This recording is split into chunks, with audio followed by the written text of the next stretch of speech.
Oi, gente, tudo bom? A Leandrina volta.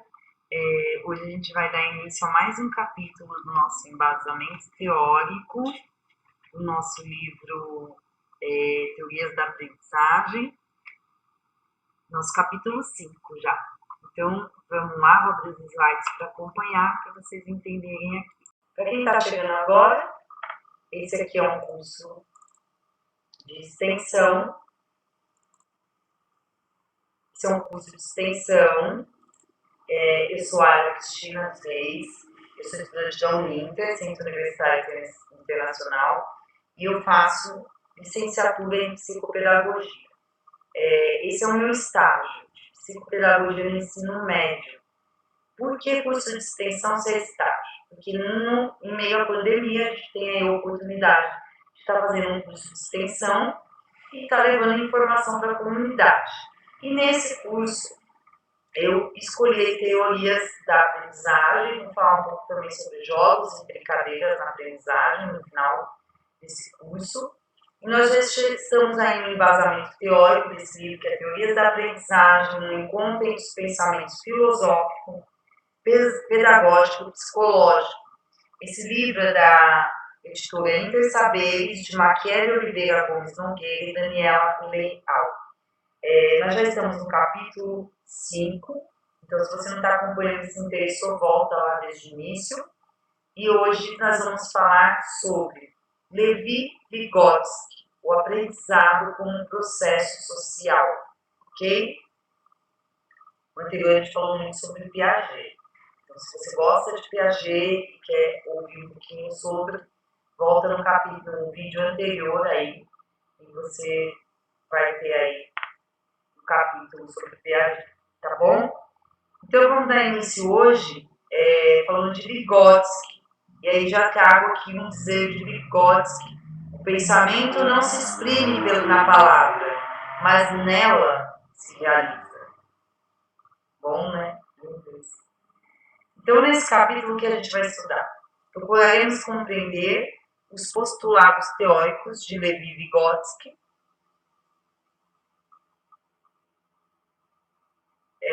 por meio da recuperação da historicidade do seu pensamento, especialmente com relação ao processo de construção de uma nova psicologia, pautada no materialismo histórico e dialético, além de suas contribuições para a compreensão da aprendizagem dos escolares.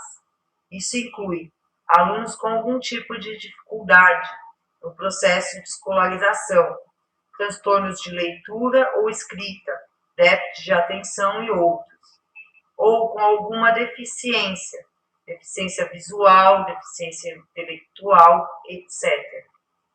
Vygotsky certamente tinha uma visão social e, principalmente, uma concepção de um novo homem, a época em que viveu.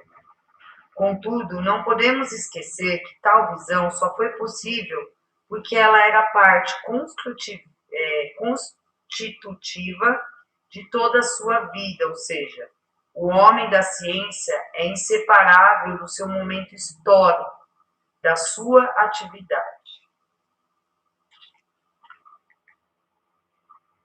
Levando em consideração a importância desse momento histórico, propomos, a partir deste ponto, muito embora Vygotsky nunca tenha escrito uma autobiografia em nenhuma de suas várias obras, descrever um pouco da sua trajetória de vida, pautando-nos em fatos e relatos recolhidos por autores e seguidores das áreas da psicologia e da educação.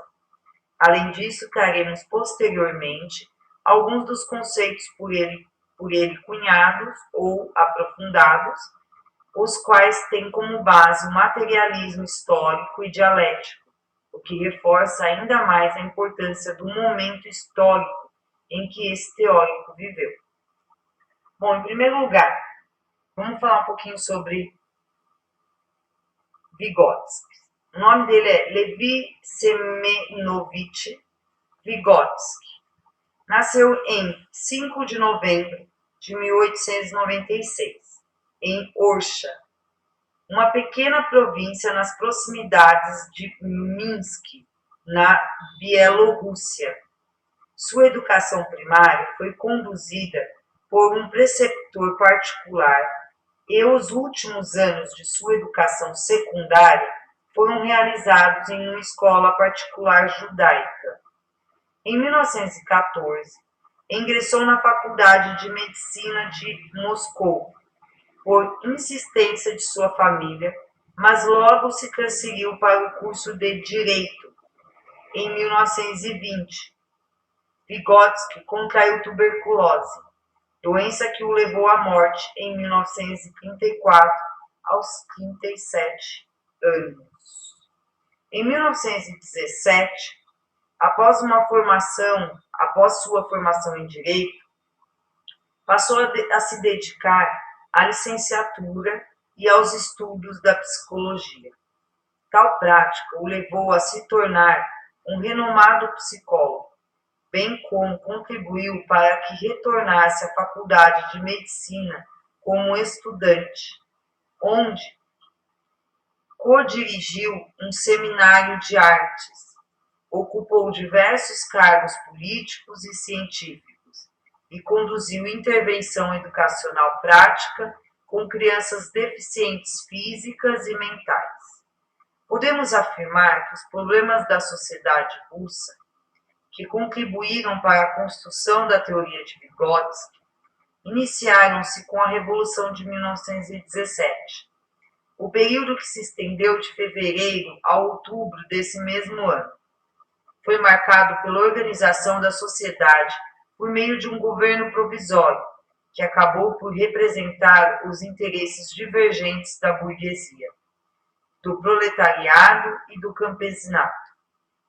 Essa situação conduziu à radicalização das posições proletárias revolucionárias, o que acarretou a derrubada do governo provisório e a instauração de um governo forte, com base no socialismo. Entretanto, no final desse período, a sociedade russa se debateu com as contradições causadas pelo entrelaçamento da Revolução Proletária e da Revolução Democrática Burguesa. Afinal, as condições de utilização dos meios de produção deixaram de ser submetidas ao capital, mas, como as relações burguesas não foram abolidas inteiramente, a luta de classes permanecia. Esse contexto de reconstrução da sociedade, que ora imprimia características burguesas, ora socialistas, às relações de produção, foi o fio condutor para a análise da psicologia vigotskiana. Nesse sentido, e tomando como base os acontecimentos e a visão da sua sociedade, Vygotsky passou a analisar as tendências predominantes na psicologia de sua época e propôs ideias sobre a criação de uma psicologia geral que abarcasse os conhecimentos particulares e específicos dessa. Devemos lembrar que, durante esse período de intensa produção, apesar das diversas internações em decorrência da tuberculose, o que desponta em meio aos episódios e fatos acerca de suas proezas e de sua personalidade é a coerência com que, ao longo de sua curta vida, ele organizou os elementos de seu ambiente de modos criativos e nada óbvios, de maneira a sempre incentivar a aprendizagem e o desenvolvimento. Verificamos assim que o poder de Vygotsky tinha de inspirar outras pessoas. Parece ter derivado de sua atividade de organizar ambientes em que elas poderiam participar da aprendizagem e do desenvolvimento necessários para criar uma psicologia para o de novo homem. Nesse sentido, a psicologia, do ponto de vista de Vygotsky, não se limitava a forma como as pessoas viviam. Ela estava direcionada à reorganização e à criação de um novo homem e de uma nova ciência, como veremos a seguir. Então vamos lá, reflexões para a construção de uma nova psicologia. Ao estudar as correntes psicológicas do seu tempo, a psicanálise, o behaviorismo, a gestalt, o funcionalismo e o estruturalismo e, mais especificamente, a psicologia clássica com base na reflexologia, Vygotsky adotou posições para a construção de um novo nível de desenvolvimento. O estudioso bielorrusso unificaria a gênese e a natureza social das funções psicológicas superiores, preocupando-se com os processos de individuação do homem inserido na cultura. Nas palavras de Buch, a questão de uma nova psicologia estava e está em que, em qualquer dos lados do pêndulo, mecanicista ou determinista, a compreensão do fenômeno psicológico é incompleta, pois fica sempre faltando o outro lado. Esses aspectos não podem mais ser vistos como oposição um ao outro. Esses elementos são a contradição presente no fenômeno psicológico. Enquanto não assumimos esse movimento, existe um interior do próprio fenômeno. Não avançaremos em sua compreensão. Com o objetivo de contribuir para a construção de uma nova psicologia, Vygotsky, em 1924, durante o segundo Congresso Pan-Russo de Psiconeurologia, explicitou suas críticas às ideias presentes na psicologia reflexológica e propôs a criação de uma psicologia baseada nos princípios do materialismo estoico e dialético. Afinal, suas preocupações pautavam-se em uma nova concepção do homem. Este não deveria mais ser visto apenas como produto do meio, mas como ser historicamente constituído e constituinte nas relações com a sociedade. É nessa relação de ideias, de idas e vindas, que o homem integraliza o mundo material e o interpreta segundo a sua subjetividade, já que, ao mesmo tempo que é um ser estoico social, também é individual. Nas palavras de Vygotsky, parafraseadas por Tulesky, a natureza determina que o homem tenha necessidades e a história, por sua vez, determina quais serão estas necessidades. Decorre, portanto, que o conhecimento científico é o conhecimento da natureza, mas são as relações sociais engendradas pelos homens em um determinado período que determinam a forma de relação do homem com a natureza. Cabe ressaltarmos que a teoria marxista da sociedade já estava sendo estudada por outros teóricos durante a década de 1920. Entretanto, Vygotsky foi o primeiro a estabelecer correlações entre a teoria marxista e as relações psicológicas concretas. Isso porque, em nenhum momento, ele buscou a psicologia do marxismo ou a união do marxismo com a psicologia, como outros teóricos haviam feito. Em suas palavras, não quero descobrir a natureza da mente fazendo uma colcha de retalhos de inúmeras citações. O que eu quero é, uma vez tendo aprendido a totalidade do método de Marx, saber de que modo a ciência tem que ser elaborada para abordar o estudo da mente. Sobre as ideias de uma nova psicologia, ele acrescenta: para criar essa teoria método de uma maneira científica de aceitação geral, é necessário descobrir a essência desta determinada área de fenômenos, as leis que regulam e as suas mudanças, suas características qualitativas e quantitativas, além de suas causas. É necessário ainda formar as categorias e os conceitos que lhes são especificamente relevantes, ou seja, em outras palavras, criar o seu próprio capital.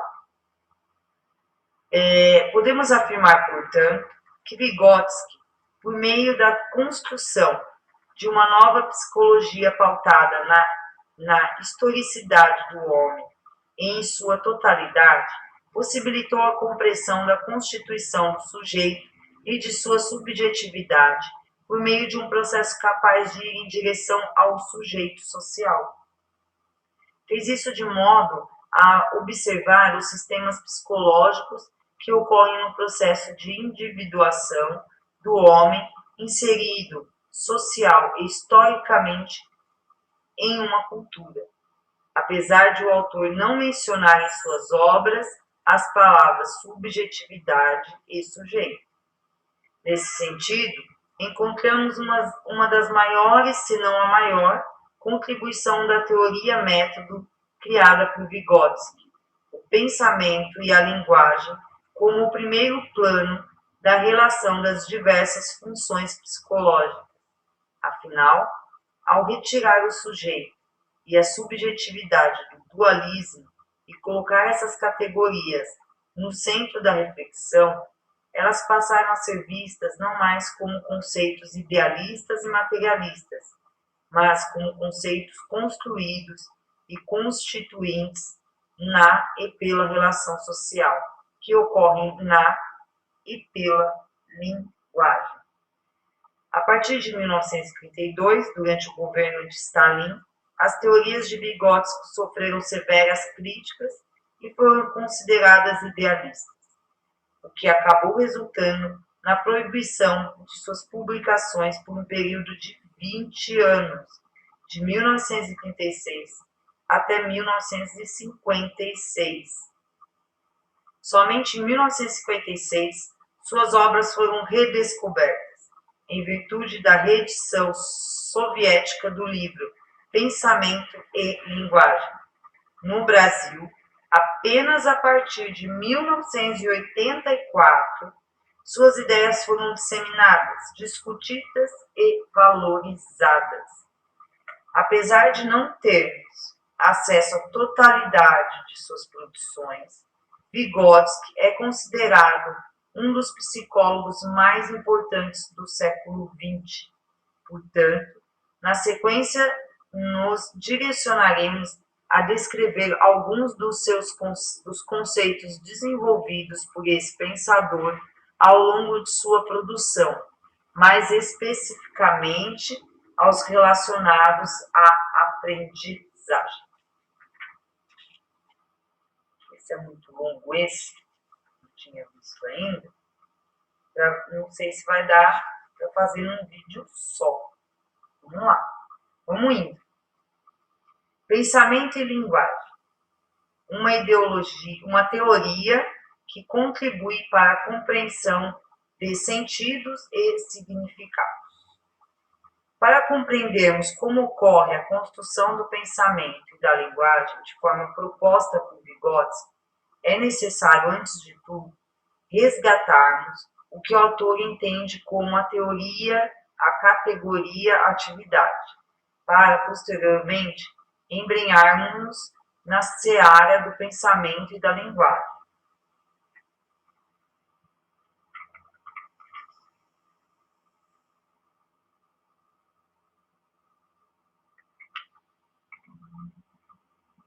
Calibrar aqui, então não vai mais.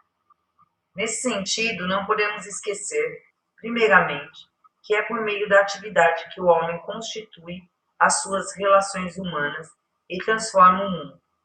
Ao se apropriar da realidade externa, ocorre uma atividade interna de apropriação e de articulação do novo.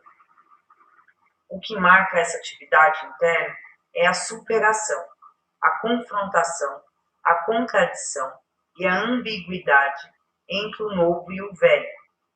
Dessa forma, é na atividade que o ser humano desenvolve a sua capacidade cerebral, ou seja, diferentemente do animal irracional, para o qual a atividade está dirigida à satisfação biológica. O ser humano é motivado pela apropriação da experiência humana. Isso ocorre porque, à medida que o indivíduo adquire a capacidade de planejar, de abstrair, de reconhecer conexões casuais e de antecipar os acontecimentos imediatos, ele passa a produzir sua forma humana de existência. Afinal, o indivíduo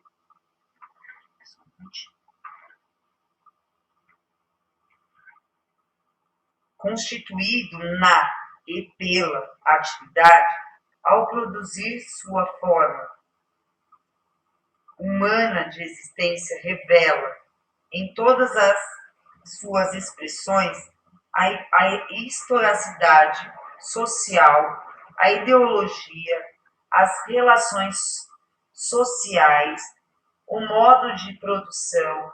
Ao mesmo tempo, esse mesmo homem expressa sua singularidade, o novo que é capaz de produzir os significados sociais e os sentidos subjetivos.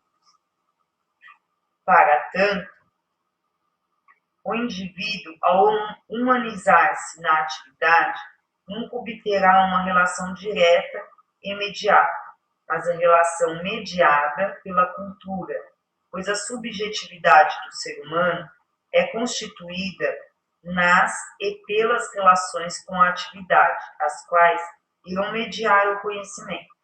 Para explorar a significação de todas as atividades, bem como a constituição da subjetividade, Vygotsky, com base em Marx, aprofundou-se na ampliação desse conceito e na utilização dos instrumentos como forma de relação mediada.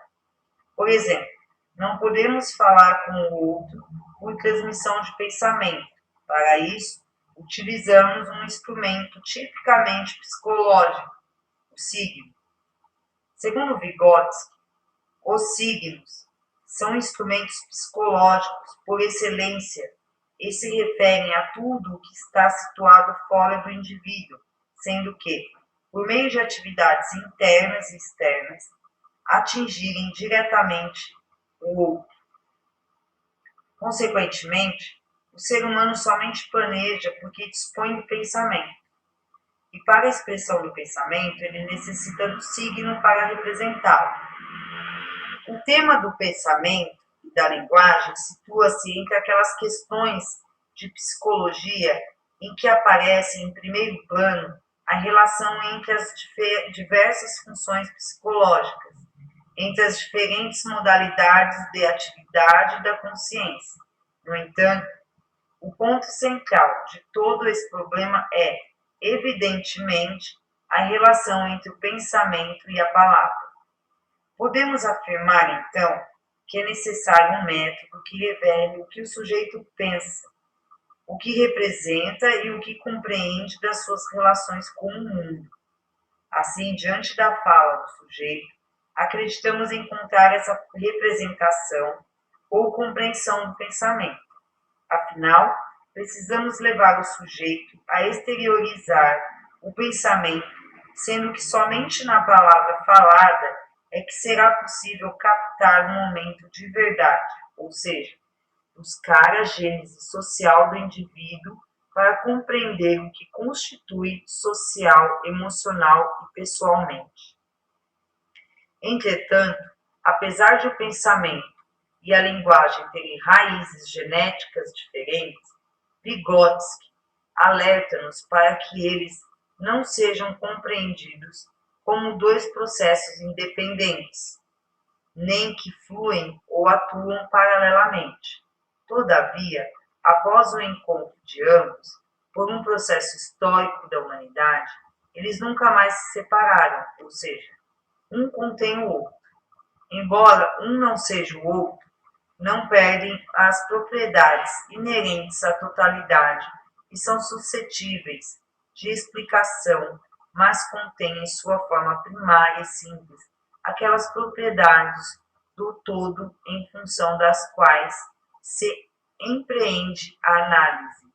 Isso ocorre de modo que a unidade a refletir a totalidade do pensamento e da palavra, por meio da menor partícula, é o significado. Para Vygotsky, o significado é apenas uma dessas zonas do sentido em que a palavra adquire no contexto de algum discurso e, ademais, uma zona mais estável, uniforme e exata. Como se sabe, em contextos diferentes, a palavra muda facilmente de sentido. O significado, ao contrário, é um ponto imóvel e imutável que permanece estável em todas as mudanças de sentido da palavra em diferentes contextos. Podemos afirmar, então, que o significado não é simplesmente um conceito, mas a realidade do sujeito no contexto em que a palavra foi colocada, ou, em outras palavras, é a unidade de análise para a compreensão dos planos constitutivos desse sujeito. Entretanto, devemos enfatizar que a aparência é enganosa e que a fala muitas vezes não revela suas contradições. Consequentemente, precisamos aprender as relações que ocorrem no plano interno que dão sentido ao significado das palavras. Destacamos aqui a categoria sentido, que Vygotsky apresenta em sua última obra. Diferentemente do significado, que é produzido e se transforma em conceitos que são instituídos no plano verbal, o sentido é composto por um processo diferente.